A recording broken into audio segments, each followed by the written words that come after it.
ரோகிணி சாப்பிடாம ரூமுக்குள்ளே இருக்காங்க. மீனா மனசு கேட்காம சப்பாத்தியை போட்டு கொண்டு வந்து ரூமு கதவை தட்டிட்டு இருக்காங்க. ரூமு கதவை தட்டுற சத்தம் கேட்டு பக்கத்து ரூமில் இருக்கக்கூடிய விஜயா கதவை திறந்துட்டு வெளியே வராங்க. அதே நேரம் ரோகிணியும் கதவை திறக்கிறாங்க. என்னட்டு அங்கே சத்தம் அப்படின்னு சொல்லிட்டு விஜயா கேட்குறாங்க. இல்லத்தை ரோகிணி சாப்பிடாம இருக்காங்க, அதுக்காக தான் சப்பாத்தி போட்டு கொண்டு வந்தேன் அப்படின்ட்டு மீனா சொல்கிறாங்க. ஏன் இன்னைக்கு ஒரு நாள் அவள் சாப்பிடாம இருக்க மாட்டாளா? அவள் சாப்பிட்லைனாக்கா நீனும் சாப்பிட மாட்டியா? கொண்டு போடி அந்த பக்கம் அப்படின்னு சொல்லிட்டு விஜயா பயங்கரமாக கத்துறாங்க. மீனா எதுவும் சொல்ல முடியாமல் அந்த சப்பாத்தியை திரும்ப கொண்டு போகிறாங்க.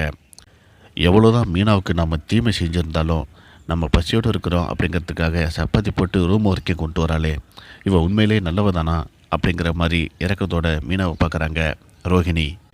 எவ்வளவு நல்லவங்க அப்படின்ட்டு அத்தையை நினச்சோம், ஆனால் நம்ம பசியோடு இருக்கிறோம், கொஞ்சம் கூட மனசாட்சி இல்லாமல் பேசுகிறாங்களே, இந்த அளவுக்கு கேவலமாக பழி வாங்குறாங்களே அப்படின்ட்டு ஃபீல் பண்ணிகிட்டு இருக்காங்க ரோஹிணி. இன்னொரு பக்கம் முத்து வெளியே போயிட்டு வரேன் அப்படின்னு சொல்லிட்டு நேராக போயிட்டு மனோஜை பார்த்து பேசிகிட்டு இருக்காரு. ஏண்டா நீ என்னடா திங்கிற? சோத்து திங்கிறியா வேறு எதுவும் திங்கிறியா? அம்மா சொன்னா தான் நீ உன் பொண்டாட்டிக்கிட்டவே பேசுவியா?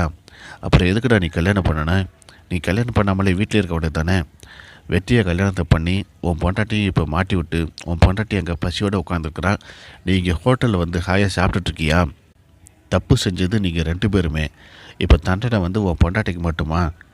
நீ இப்படியே போய்கிட்டே இருந்தேன்னு வச்சுக்கோ, உன் பொண்டாட்டியும் உன்னை விட்டு போயிடுவா, பார்த்துக்க அப்படின்னு சொல்லிட்டு முத்து வராரு. முத்து சொல்கிறதும் உண்மைதான், நம்ம மேலே தான் தப்பு இருக்குது, நம்ம உடனே கிளம்பி வீட்டுக்கு போகலாமா அப்படிங்கிற மாதிரி யோசிச்சுட்டு இருக்காரு மனோஜ்.